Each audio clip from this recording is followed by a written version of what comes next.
হে কি, এটা কি? রক্তে ভেসে যাচ্ছে তার কোয়ার্টারের বারান্দা, আর তার উপর মাথা মুচড়ে পড়ে রয়েছে একটা দৈত্যাকার শকুন। চোখ দুটো ভাটার মতো ঘোলাটে লাল। এই শকুন কি এত বড় হয়? এটা এটা কি শকুনই তো? হ্যাঁ হ্যাঁ, শকুনটা হাঁ করে পড়ে রয়েছে তার ঘরের মাটিতে। আর ও কি, ওগুলো ওগুলো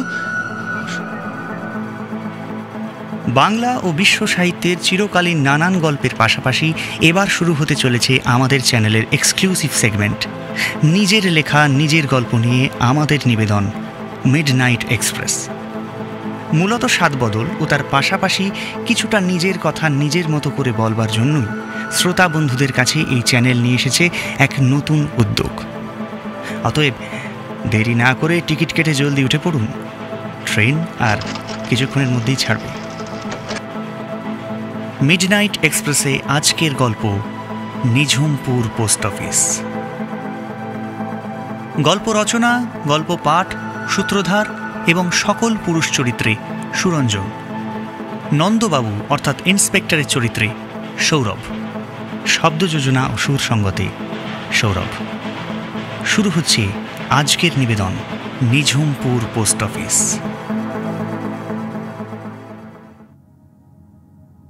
এমনি করেই কেটে গেল আরও 7টা দিন। এখানে ডিউটি করতে একদম ভালো লাগছে না সমর্পণের। আর এসে থেকেই খুব অ্যাসিডিটির সমস্যায় ভুগছে সে।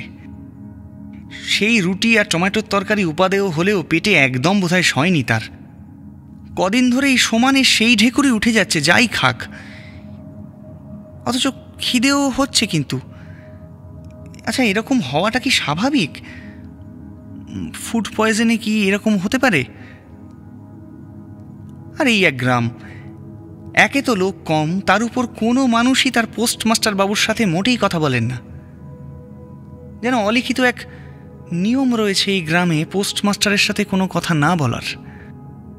ইতিমধ্যে একটা শনিবার গ্রামে ঘুরে বেশ কয়েকজন মানুষের সঙ্গে নিজেই আলাপ করতে গিয়েছে সমর্পণ।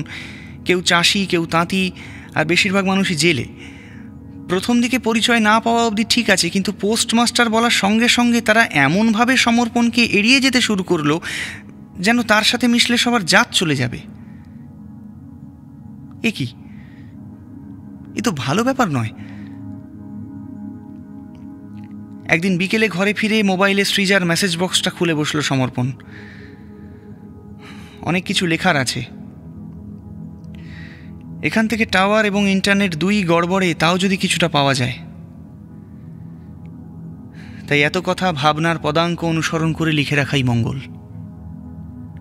যখন মেসেজ যাওয়ার যাবে, সৃজা, আজ দুপুর কাজ শেষ করে বেরিয়ে পড়েছিলাম। গ্রামটা ঘুরে দেখলাম।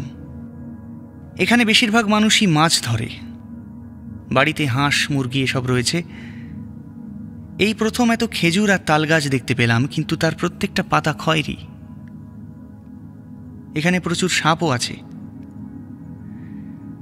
পাকা রাস্তা ছাড়াও বেশিরভাগই কাঁচা রাস্তা। শহর থেকে আউটিংয়ে এসে দুদিনের জন্য কিন্তু খুব ভালো ট্রিপও, কিন্তু রোজ থাকার জন্য বড্ড কষ্টকর।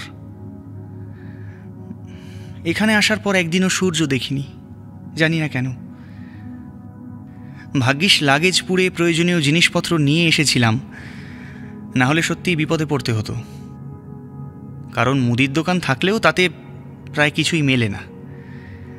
বোঝাই যায় এখানকার মানুষের জীবনযাত্রা প্রয়োজনের অতিরিক্ত একটুও নয়। ভালোই লাগে, আবার খারাপও। বুঝতে পারছি না, মানিয়ে নিতে বেশ অসুবিধে হচ্ছে। ডিপার্টমেন্টে জানিয়েছি এর মধ্যেই চিঠি করে।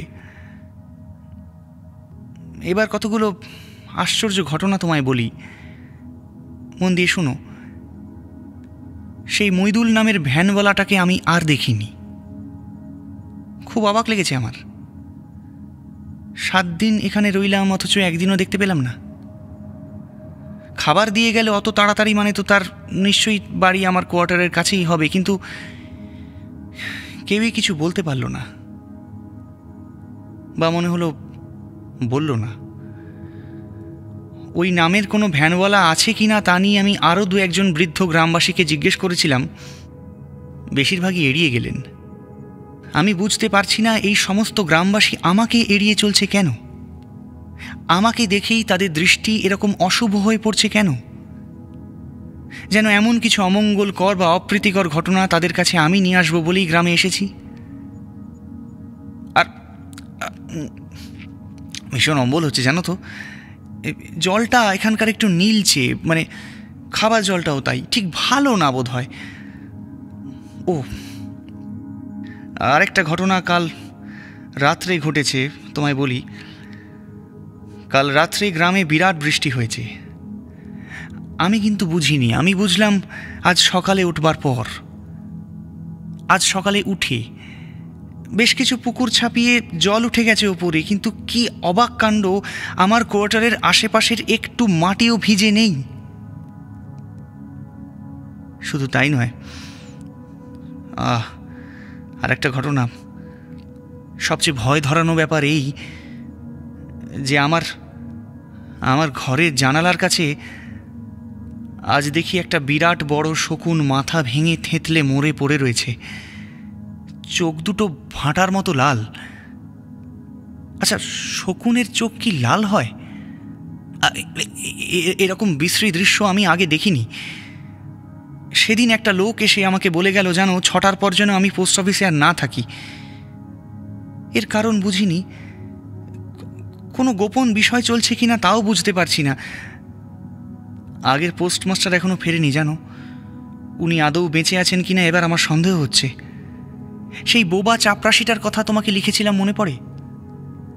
হ্যাঁ, ওই লোকটিকেও আপাত নিরীহ মনে হলেও এখন আমার সুবিধের ঠেকছে না। লোকটি কোনো বিশেষ অনৈতিক দলের গুপ্তচর নয় তো? তবে সন্দেহ নিয়েও তো দিনের পর দিন এখানে বাস করব না, বলো আমি? তবে কাল ভেবেছি সন্ধে থেকে রাত কোয়ার্টারে নয়, পোস্ট অফিসেই কাটাবো। মাঝে লোকাল থানা পেলে সেখানে গিয়ে কথা বলে নেব এক ফাঁকে। যদি কোনো সমস্যা হয় যেন সাহায্য পাই, এই আর কি। আমি জানাবো কি হলো।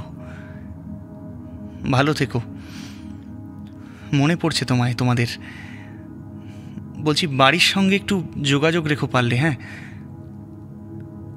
আর পারলে এখানে এসে সবাইকে নিয়ে ঘুরে যেতে পারো, কারণ বেশি দিন মনে হয় না আমিও ডিউটি করব। শহুরে মানুষের এত গাঁ আজকাল পোষায় না। যুগ বদলে গেছে।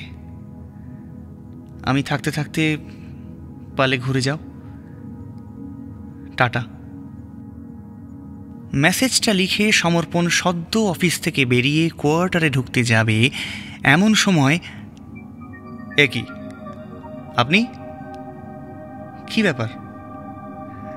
আপনাকে তো ছুটি দিয়ে দিলাম একটু আগে। সেই বুড়ো চাপরাশি, চোখে মুখে কি প্রবল অসহায়তা। হঠাৎ সমর্পণের দুটো হাত ধরে কান্নায় ভেঙে পড়লেন ভদ্রলোক।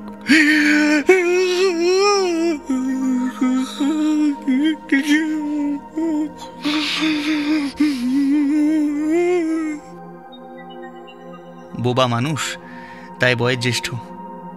জানি না কত কি বলার রয়েছে তার সমর্পণকে, কিন্তু অধিকাংশ কথাই তার বোঝবার বাইরে। ভদ্রলোক কেঁদে কেটে কি যেন বোঝাতে চাইলেন তার পোস্টমাস্টার বাবুকে, কিন্তু সমর্পণ কিছুই বুঝল না। তাকে শান্ত করে গ্রামের পথে কিছুটা এগিয়ে দিয়ে এলো। নিজেও ফিরে গেল কোয়ার্টারে।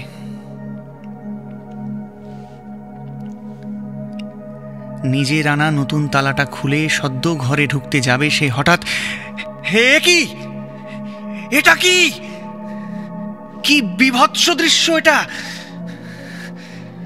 রক্তে ভেসে যাচ্ছে তার কোয়ার্টারের বারান্দা, আর তার উপর মাথা মুচড়ে পড়ে রয়েছে একটা দৈত্যাকার শকুন।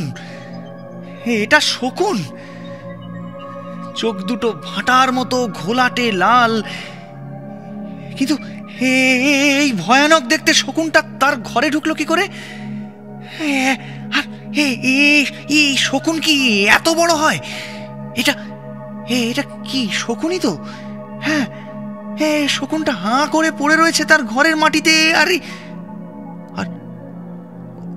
ও কি ওগুলো শকুনটার হাঁ করা ঠোঁটের ভিতরে বোয়াল মাছের মতো সরু সরু বড় বড় দাঁত। দাঁত শিকারি চোয়ালের মতো তীক্ষ্ণ। কি করে হয়? হ্যাঁ, অদ্ভুত মিশেল তো পাখির হয় না? ডানাগুলো দুপাশে মানুষের হাতের মতো বিভৎস রকমের ছড়ানো। এটা কি পাখি? আর এই ভর সন্ধেবেলা বন্ধ ঘরে কোন নরক থেকে নেমে এসেছে এই কদর্য পাখিটা? বিভৎস গন্ধে ভরে গেছে সারা ঘরটা। কোনো রকমে এক হাত দিয়ে ঘেন্না ঘেন্না করে খানিকটা দূরে পাখিটাকে ফেলে এসে জল দিয়ে সারা বারান্দা ধুলো সমর্পণ।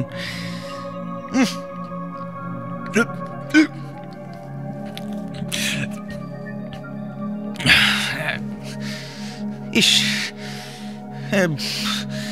শরীরটা কেমন করছে সমর্পণের।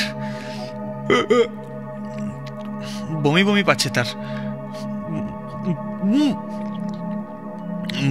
বড় অমঙ্গলকর এক দৃশ্য দেখতে হলো সন্ধে নামতেই। ঘড়িতে 6:10। কি হচ্ছে তার সাথে? বোবা মানুষটির কান্না, এই বিশ্রী পাখি, আজ আগের দিন। আর ও কি সারা সারা গ্রামটা জুড়ে এরম অসংখ্য শেয়াল একসঙ্গে ডাকছে কেন? হ্যাঁ, একটা নয় দুটো নয়, 100-150 নয়, যেন কয়েক কোটি শেয়াল। কি কত শেয়াল থাকে একটা গ্রামে? সমর্পণ পাগল হয়ে যাচ্ছে নাকি? কি হচ্ছে এসব? হ্যাঁ, কি হচ্ছে?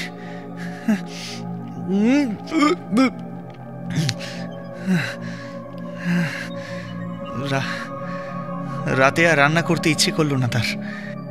সেই বমি বমি ভাবটা কিন্তু এখনো যাচ্ছে না। তার বোধহয় কোনো অ্যাসিডিটির রোগ হয়েছে। হ্যাঁ, সেই যেই দিন মইদুল ওই টমেটো আলুর সবজিটা দিয়ে গেল, সেই দিন থেকে ওই সবজির ঢেকুরটাই উঠে যাচ্ছে। তো আজকে নিয়ে তো প্রায় 7 দিন, এখনো ওই ঢেকুরটা উঠছে কেন? না না না না না, ভালো লাগছে না সমর্পণের। এই লক্ষণ ভালো নয়। মন বলছে সমস্ত রহস্যের কিনারা হবে সন্ধে 6টার পর পোস্ট অফিসে, কিন্তু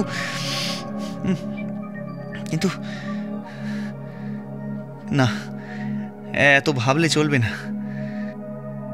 কাল থেকে রাত কাটাতেই হবে সেখানে।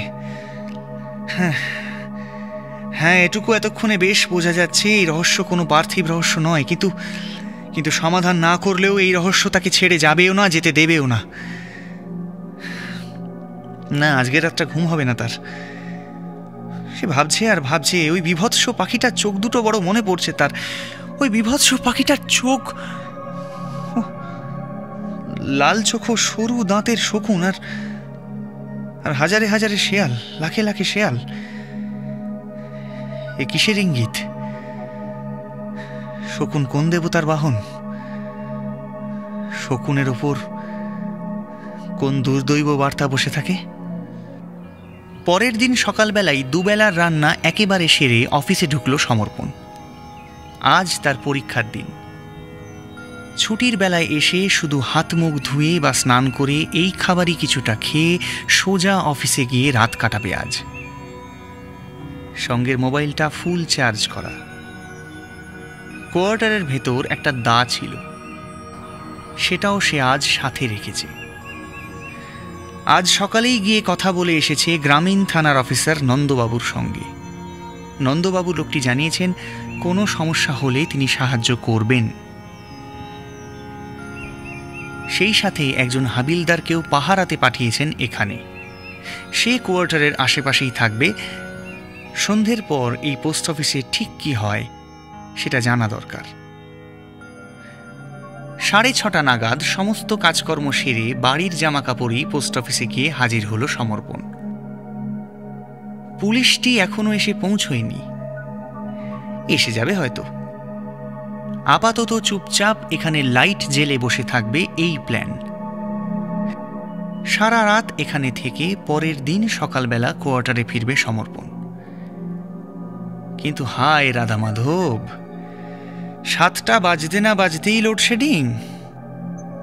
অগত্যা তার সঙ্গে আনা বড় মোমবাতিটাই ভরসা। মোমবাতিটা বেশ বড়, সারা রাত না জ্বললেও অনেকটা সময় চলে যাবে। তাছাড়া মোবাইল তো রইলই। মোমবাতিটা জেলে বসার চেয়ারটায় হেলান দিয়েই মোবাইল ঘাঁটতে গেল সমর্পণ। টাওয়ার নেই, নো ইন্টারনেট। কি এক জায়গা হয়েছে।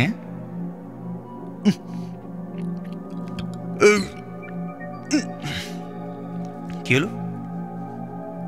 ঢেকুর উঠছে কেন এভাবে?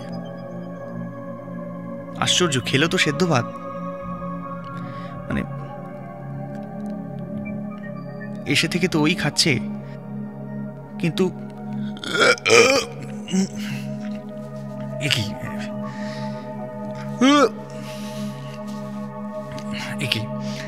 এত কড়া টমেটো আলুর তরকারি ঢেকুর উঠছে কেন এখন?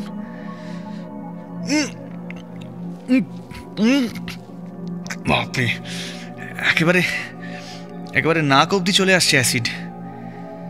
কি আশ্চর্য, কি হয়েছে তার? এ তো সারছেও না। ফিরে ডাক্তার দেখাতে হবে একটা।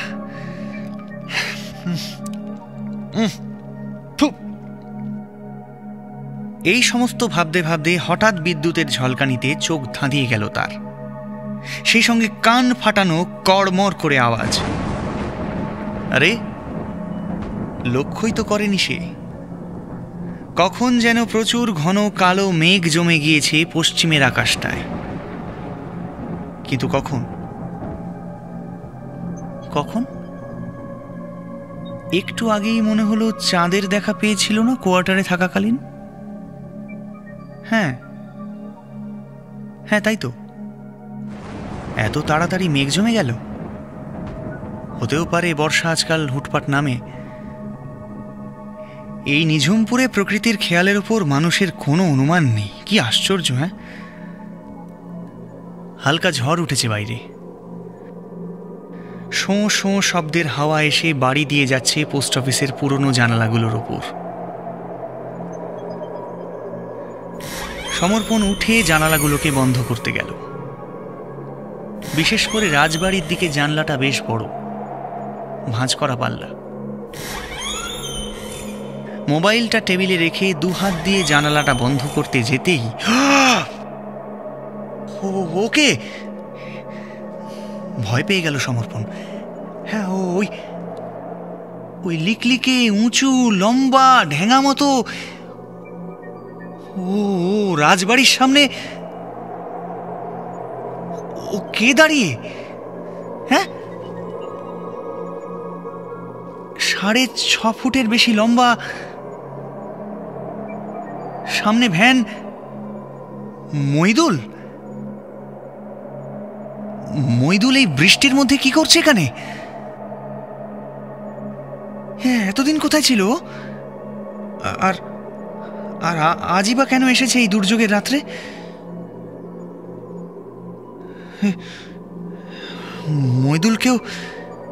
মইদুলকেও কেন ভয় করছে এত?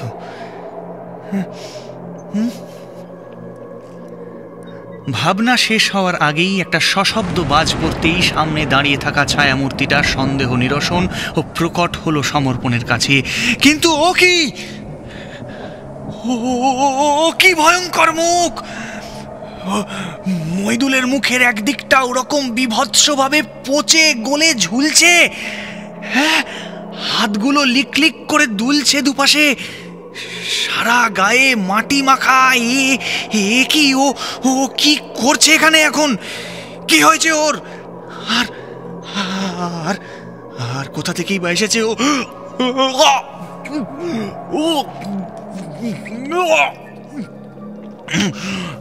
বমি পাচ্ছে সমর্পণের, গলায় অ্যাসিড উঠছে। ওই টমেটো আলুর তরকারি যেন গলা দিয়ে প্রকট হয়ে বেরিয়ে আসতে চাইছে এবার। এ কি করে সম্ভব? হঠাৎ অফিস ঘরের কাউন্টারের সামনে একটা পা ঘষ্টানোর শব্দ পাওয়া গেল। কে কে এসেছে? কে এসেছে? অন্ধকারে ভালো করে বোঝা যাচ্ছে না, কিন্তু সমর্পণ স্পষ্ট বুঝতে পারছে কাউন্টারে কেউ দাঁড়িয়ে রয়েছে। কে কে কে কে এসেছে? কিন্তু কেউ একজন দাঁড়িয়ে কি? হ্যাঁ, কে কে কে কনস্টেবল? কোনো সাড়া নেই, কোনো সাড়া নেই। আবার আবার পা ঘষা, আবার পা ঘষা। কোনো সাড়া নেই, কোনো সাড়া নেই। আবার পা ঘষা। একজন নাই, না না না না, একজন না, একজন না, একজন না, অনেকে অনেকে অনেকে, আরো আরো আরো অনেকের পা ঘষতে আসার আওয়াজ। আর আর আর ওই ওই ওই শব্দটা, হ্যাঁ, ওই ওই ওই গড়গড়ে ওই শব্দটা কি? একটা একটা হাড় হিম করা গড়গড়ে আর্তনাদ, ঠিক যেন কেউ সমর্পণের পাশেই বসে একটা বিভৎস অথচ তীক্ষ্ণ স্বরে গড়গড়ে আওয়াজ করছে।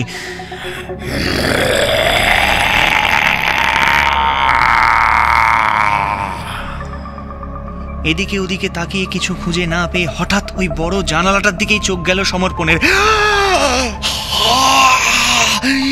চিৎকার করে উঠল সমর্পণ, ওটা কি? ওটা জানালায় কি বসে? ওই ওই বিশাল চেহারার ওটা কি? শকুন! ওটা একটা শকুন! ওটা একটা শকুন! একটা একটা পরিণত মানুষের চেয়েও আকারে বড়, চোয়াল জোড়া বড় বড় সরু ধারালো শিকারি দাঁত, আর সেই চোয়ালের ভেতর আটকানো একটা ঘাড় ভাঙা মরা শেয়াল। ও দুটো বিভৎস ঘৃণিত চোখ, ভাঁটার মতো লাল, আগুন ছিটছে। শিয়ালটাকে মুখ থেকে ছুঁড়ে ফেলে দিল পাখিটা।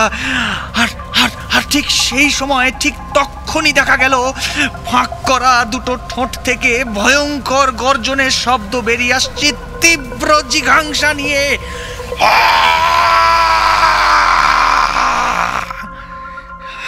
আর আর প্রত্যেকটি তীক্ষ্ণ গর্জনের সঙ্গে পাখিটার গলা দিয়ে বমি হয়ে ছিটকে ছিটকে পড়ছে বিশুদ্ধ তাজা রক্ত। কি নারকীয় ভয়ানক দৃশ্য! কোন নরক থেকে এসেছে শকুন? কোন কোন প্রচন্ড মৃত্যু দেবতার বাহন? আর এই ভয়াবহ দুর্যোগের রাত্রে কি বার্তা নিয়ে এসেছে এই নিঝুমপুর পোস্ট অফিসের নতুন পোস্টমাস্টারের কাছে?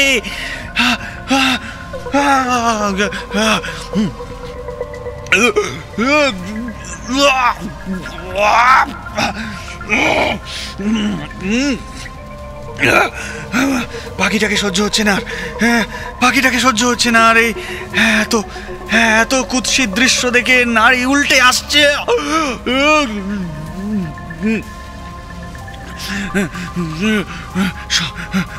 সমর্পণ সমর্পণ এক ছুটে বাইরে বেরিয়ে আসতে যাবে, হঠাৎ হঠাৎ হঠাৎ একটা ভয়ানক দৃশ্য দেখে হৃদযন্ত্র যেন এবার স্তব্ধ হয়ে গেল তার। পাখিটা আক্রমণের সুরে ওড়বার জন্য শব্দ করে ডানা ঝাপটেছে জোরে, আর ঠিক সেই মুহূর্তেই মইদুল দ্রুত তার লিকলিকে হাত বাড়িয়ে খামচে ধরেছে পাখিটার গলা। পাখিটা প্রচণ্ড যন্ত্রণায় আর্তনাদ করে ডানা ঝাপটাচ্ছে আর রক্ত বমি করছে। মইদুল এক হ্যাঁচকা টানে তার গলাটাকে মুচড়ে ধরে টেনে নিল জানালার বাইরে। পলক ফেলা মুহূর্তের মধ্যেই প্রচণ্ড রাগে খোলা মুখ থেকে ঝলসে উঠল মইদুলের সদন্ত, আর সেই বিভৎস সদন্ত সে বসিয়ে দিল ওই কুৎসিত পাখিটার গলায়। আর অমানুষিক অপার্থিব যন্ত্রণায় চিৎকার করে উঠল পাখিটা, যেন মরণ স্বরে ঢেকে উঠল কোনো ভয়াল ভয়ঙ্কর দেবতাকে। আর ওই দৈত্যাকার পাখির আওয়াজটার সাথে সাথেই আকাশ বিদীর্ণ করে বাজ পড়ল।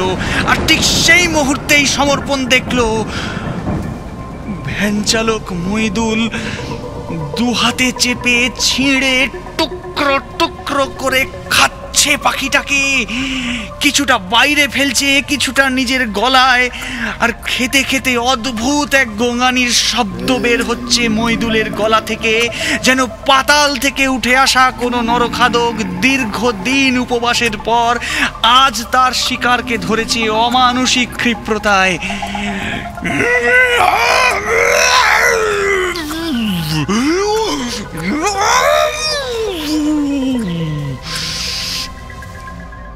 সেই সাথে মইদুলের সারা মুখ দিয়ে ফেটে পড়ছে এক অমঙ্গল করা অশুভ ক্ষুধা, যে ক্ষুধা কোনো মানুষের নয়। এই মহাপৃথিবীর কোনো জীবিত মানুষের এই ক্ষুধা থাকা সম্ভব নয়। এই ক্ষুধা এবং তার সঙ্গে বেরিয়ে আসা গোঙানির শব্দ নিশ্চিতভাবে উঠে আসছে কোনো অশ্রুত পাতাল লোক থেকে, উঠে আসছে আর আর আর আস্তে আস্তে আস্তে আস্তে আস্তে আস্তে লোপ পাইয়ে দিচ্ছে সমর্পণের সমস্ত বুদ্ধি। আস্তে আস্তে আস্তে আস্তে লোপ পাইয়ে দিচ্ছে তার চিন্তা করার সমস্ত ক্ষমতা। সমর্পণ বুঝতে পারছে তার আর দাঁড়াবার ক্ষমতা নেই। শিরদাঁড়া থেকে একটা ব্যথা উঠছে তার একেবারে মাথা পর্যন্ত। আস্তে আস্তে অন্ধকার হয়ে আসছে চোখ। সম্ভবত টলমল শরীরে মেঝেতেই সে দেহ ছুঁড়ে বসে পড়তে যাবে। ঠিক সেই সময়তেই আমাদের চিঠিটা একটু পাঠিয়ে দিন বাবু, আমাদের চিঠিটা একটু পাঠিয়ে দিন বাবু। আমাদেরও আমাদেরও আমাদেরও। ঝাপসা দৃষ্টিতে সমর্পণ দেখল কাউন্টারের বাইরে অনেকগুলো মানুষ। মানুষ মানুষ তো এরকম দেখতে হয় না। চোখগুলো ঠিকরে বেরিয়ে আসছে কারোর। কারো মুখের কাছে দাঁতের পাশটা ফাঁক হয়ে ঝুলছে, কারো মুখের বদলে শুধু করটিটুকু, তাতে কেন জানি না দুটো অপার্থিব বেগুনি চোখ। আর আর আর সবার কাছে, সবার হাতে একটা করে চিঠি। সবার হাত দুটো বাড়ানো রয়েছে সমর্পণের দিকে। এরা কিন্তু কেউ মেঝেতে দাঁড়িয়ে নেই, সামান্য কিছুটা উপরে। এরা এরা ভাসছে, আর তখনও ভাসতে ভাসতেই ধাক্কা খাচ্ছে এরা ওর সাথে। ইট কাঠ কড়ি বর্গায় যেমন শব্দ হয় তেমন শব্দ হচ্ছে। আর আর তার সামনে বাড়ানো হাতগুলো এই চিঠি নিয়ে করুণ দৃষ্টিতে চেয়ে তারা একইভাবে বলে চলছে,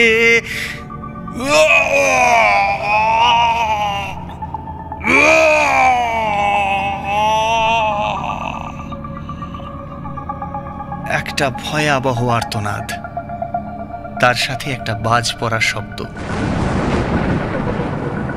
আর সমর্পণের কিচ্ছু মনে নেই। সরি স্যার, সন্ধ্যের ট্রেন আসার অনেক আগেই আমি অনেক সময় বাড়ি চলে আসি।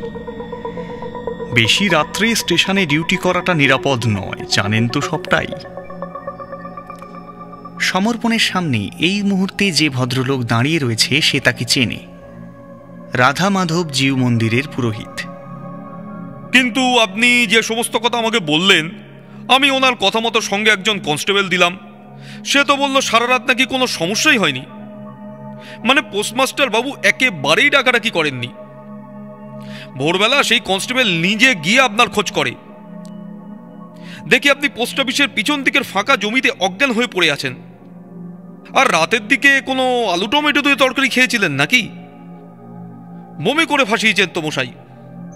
সারা গায়ে হজম না হওয়া সবজি। গ্যাসের সমস্যা আছে নাকি আপনার? জামা ছাড়িয়ে রেখে দিয়েছি আমরা, ওই যে কোনায় দেখুন। নন্দবাবু, আপনি কিন্তু আমি কোথায়? আমার বাড়িতে। পুরোহিত মশাই বললেন। আমি নিঝুমপুর স্টেশনের স্টেশন মাস্টার রাধা বিনোদ সরকার। সমর্পণ চমকে উঠল এবার। কি?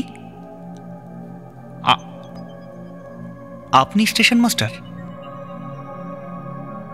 আগে হ্যাঁ। আপনি ভাবছেন তবে আমি পুরুতগিরি করি কেন, তাই তো?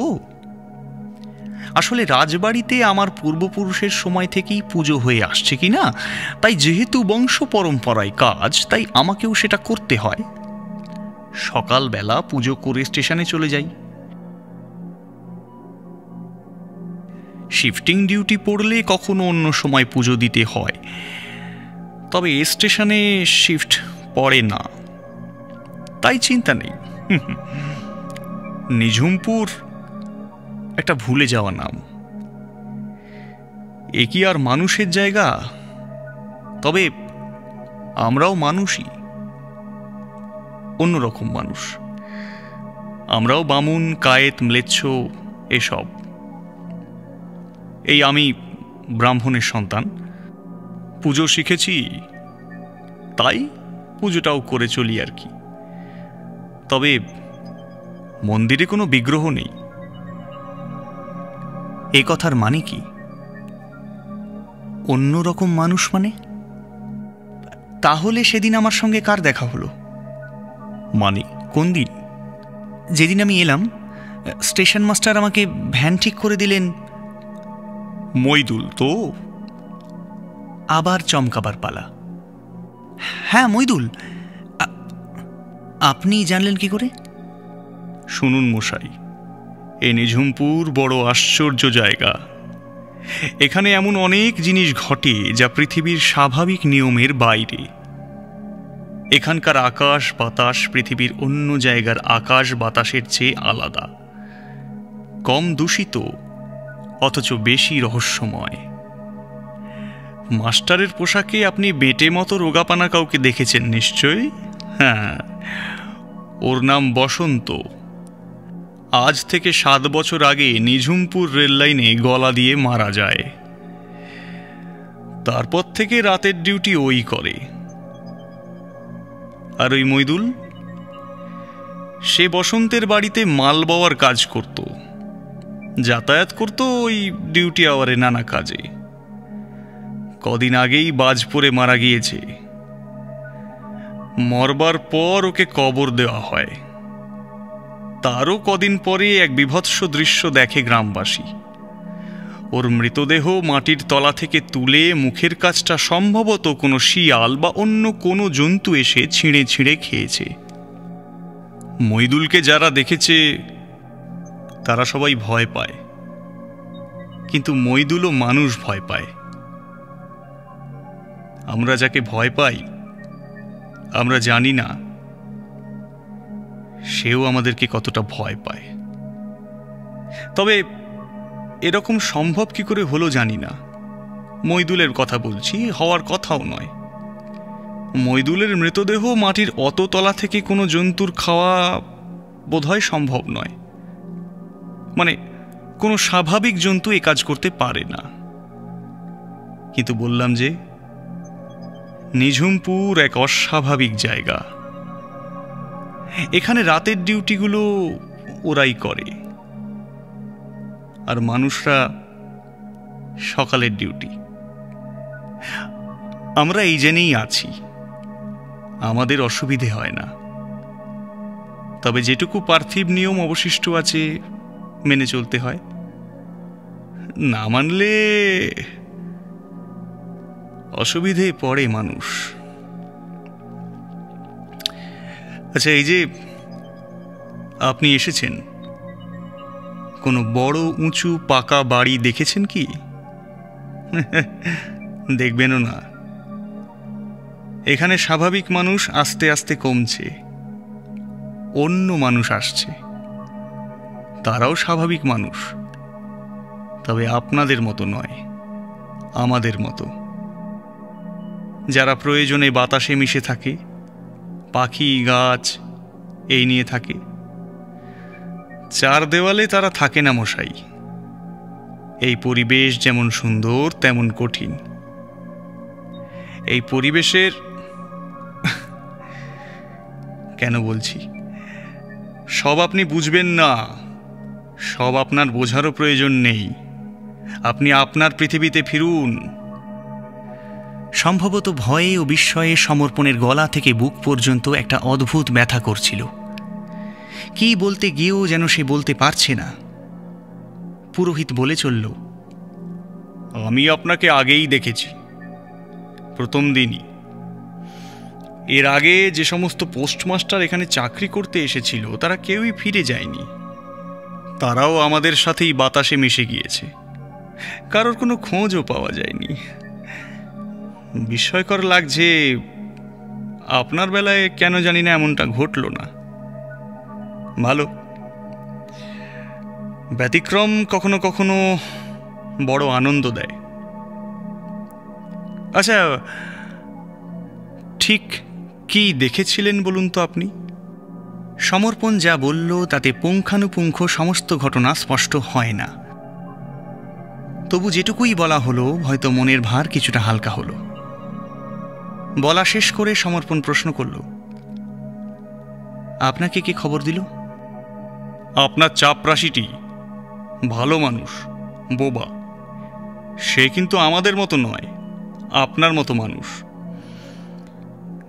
আমাদের সঙ্গেই থাকতে এসেছিল, থেকে গেছে। তবে আমরা ওর কথা বুঝতে পারি। একটু মাথা খারাপ আছে, তবে ভালো মানুষ। কাল সারা রাত রাধা মাধব মন্দিরের চাতালে বসে থেকেছে, জানেন তো? একটু আগেই বাড়ি গেল। কেন বসেছিল? কেন? বোধহয় অনুমান করেছিল কিছু, জানি না। শুধু একা নয়, সাহেবুলও ছিল সাথে। আপনার সঙ্গে দেখা হয়েছিল বোধহয় সাহেবুলের। হ্যাঁ, ওই ফর্সা মতন আমাদের এক, মানে আমাদের মানুষের এক মুসলিম ছোড়া আমাকে বলল বটে। যাক, আপনি বিশ্রাম করুন, আপনার কোনো ক্ষতি আমরা হতে দেব না। কাল সকালের ট্রেনে আপনাকে তুলে দেব, সোজা বাড়ি যাবেন। আর আমরা জানি, বাড়ি গেলেই এখানকার সমস্ত কথা ভুলে যাবেন আপনি। তবে আর রেমুখো নয় মশাই, প্রাণ কিন্তু বারবার আসে না, মনে থাকবে। কিন্তু কিন্তু আমি তো অন ডিউটি, এভাবে কোনো অ্যাপ্লিকেশন ছাড়া তো ট্রান্সফার নেওয়া যায় না। অ্যাপ্লিকেশন অ্যাপ্লিকেশন করবার তো কিছু নেই। কাজের জায়গায় আগুন ধরে গেলে আপনি কাজ করবেন কোথায়? তার মানে? এবার নন্দবাবু মুখ খুললেন। ভোর রাতে শর্ট সার্কিট হয়ে গোটা পোস্ট অফিসটাই তো পুড়ে গেছে। আপনি নেহাত বাইরে ছিলেন বলে বেঁচে গেছেন। কি করে শর্ট সার্কিট হলো কে জানে। কপাল। সমর্পণ কপাল চেপে ধরে বলল, হতে পারে। কাল যা বৃষ্টি হয়েছে রাত্রে, বাজ টাজ তো পড়ে অনেক সময়। কিন্তু আমি তো ছিলাম আমার ঘরে, বাইরে কখন এলাম আমি? সমর্পণের আর উত্তর দেওয়ার ইচ্ছে নেই। আস্তে আস্তে বিছানা থেকে উঠেই সকলকে ধন্যবাদ জানালো সে। অন্য রকম মানুষ। নিঝুমপুরের সবটাই এখন তার কাছে অদ্ভুত। এই অদ্ভুত জায়গার গল্পের সমস্ত অদ্ভুত চরিত্র, প্রত্যেকটি চরিত্রই কোনো না কোনোভাবে অদ্ভুতভাবে গুরুত্বপূর্ণ। কিন্তু কে কীরকমভাবে কি ছকে পড়ছে বুঝে ওঠা অসম্ভব। এই ঘটনায় সবাই আছে, অথচ কেউ নেই। চরিত্র প্রয়োজন মতো আসছে, আবার প্রয়োজন মতোই চলে যাচ্ছে, যেন নাটকের স্টেজ। ঠিক একইভাবে সমর্পণও চলে যাবে, প্রয়োজন মতোই। যে দৃশ্য, যে ঘটনা, যে স্মৃতি তার মনের মধ্যে রয়েছে, তাকে সরিয়ে দিয়ে বুদ্ধিবৃত্তিক মগজে এখন তার সবটা সমাধান করবার ক্ষমতা নেই। যত তাড়াতাড়ি এখান থেকে বেরিয়ে পড়তে পারা যায় ততই ভালো, প্রয়োজনে আজই। নিঝুমপুরের রহস্য তার স্বয়ম্ভূ পরাবাস্তব নিয়ে যেমন আছে থাক, তাকে আর সে ঘাঁটাবে না। মোবাইলটা দিয়ে গেছে নন্দবাবু। বাড়িতে ফোন লাগালো চটপট। আশ্চর্য, টাওয়ার ধরলো এবার। হ্যাঁ মা, আমি বাড়ি ফিরছি রাতের ট্রেনে। হ্যাঁ হ্যাঁ, ওই হেড অফিস থেকে। হ্যাঁ, আবার ট্রান্সফারের চিঠি। হ্যাঁ, ওই মেন অফিসেই। গিয়ে বলছি সব বলছি। হ্যাঁ হ্যাঁ, আজই যত রাত হয় ফিরবো। না, সব ঠিক আছে। হ্যাঁ, গিয়ে সব বলছি। আচ্ছা, হ্যাঁ হ্যাঁ হ্যাঁ, আচ্ছা ঠিক আছে, তৈরি হই। হ্যাঁ, ছাড়লাম। সকালবেলা নিঝুমপুর এক অন্য সুন্দরতা। স্টেশনে ট্রেন আসছে যাচ্ছে, থামছে না। এখানে মানুষ থামে না। নিঝুমপুরকে পিছনে ফেলে মানুষ সামনের দিকে এগিয়ে যায় নিজের তাগিদেই। মানুষের স্বাভাবিকতার সাথে নিঝুমপুরের সম্পর্ক কম। স্পষ্ট করে যদি বলতে হয়, সামান্যই। সমর্পণের ধারণা যেটুকু সুতো দুই জগতের মাঝখানে রয়েছে সেটুকু খুব তাড়াতাড়ি আলগা হয়ে যাবে। এখানকার রূপকথা উল্টো দিকে লেখা হয়। বিবর্তনের ধারা চলে উল্টোমুখী। কারণ শেষ মুহূর্তে নিঝুমপুর ছাড়বার আগে একটা আশ্চর্য কথা মনে পড়েছে তার। খুব গুরুত্বপূর্ণ হলেও এবং বারবার মনে এলেও এটা সে গুরুত্ব দেয়নি কদিনে। নিঝুমপুর গ্রামে কোথাও কোনো বাচ্চা চোখে পড়েনি তার। সম্ভবত এই গোটা গ্রামটাতেই কোনো ঘরে বাচ্চা নেই। অতএব বাকিটা বোধহয় খুব সহজেই আন্দাজ করা যায়। ট্রেনে উঠে মোবাইল ঘাঁটতে ঘাঁটতে গ্যালারির দিকে চোখ গেল সমর্পণের। এই কদিন নিঝুমপুর গ্রামে ঘুরে বেড়াতে বেড়াতে অসংখ্য ছবি তুলেছিল সে, সেগুলোই দেখতে গেল এবার। দেখতে গিয়ে এবার সমর্পণ হেসে ফেলল যেন। হাসি পাবে না, জানতাম এই হবে। দেখলাম নিঝুমপুর গ্রামের কোনো ছবিই আমার ফোনে নেই। এই একদিনে সমস্ত গ্রামটাই তার রূপকথা সমেত যেন অজান্তে কর্পূরের মতো উধাও হয়ে গিয়েছে। ওই স্টেশন, ওই মাঠ, ওই পুকুর, ওই বিরাট বিরাট তালগাছ, জেলেদের পাড়া, কিচ্ছু নেই। মইদুল নেই, ওই ভয়ানক খিদে নেই, উঁচু হয়ে হাঁটা মানুষ নেই, ওই নীল আকাশ ধোয়া জল নেই। সবাই হারিয়ে গেলেও আমার ফেরার ব্যাখ্যা নেই।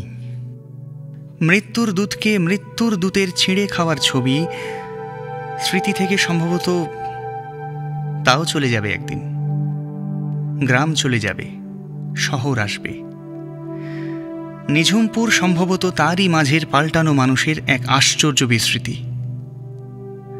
মহাজাগতিক নিয়মে এই পৃথিবীর কোনো অংশ যখন অন্য কোনো বিবেকের পৃথিবীতে ঢুকে পড়ে,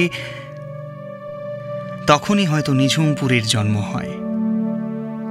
সেই বৃত্তের বাইরে নিঝুমপুর বলে কিছু নেই, কিচ্ছু নেই। ওই নামে কোনো স্বপ্ন নেই, কোনো গ্রাম নেই, কোনো আত্মা নেই। কেউ বিশ্বাস করলেও নেই, আর কেউ না করলেও নেই। নিঝুমপুর যে বিশ্বাসের জোরে জন্ম নেয়, সে সেই বিশ্বাসের ভেতরেই ভালো থাক। আমরাও তো বিশ্বাস করি সবুজ আসবে, সুদিন আসবে, কারণ বিশ্বাসের ব্যাখ্যা করবার মতো বোকামি আধুনিক মানুষ যত কম করে ততই ভালো, ততই মঙ্গল।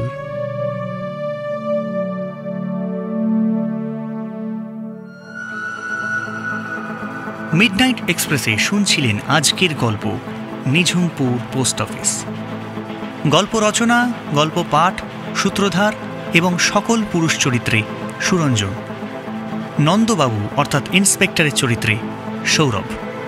শব্দ যোজনা ও সুর সঙ্গতে সৌরভ।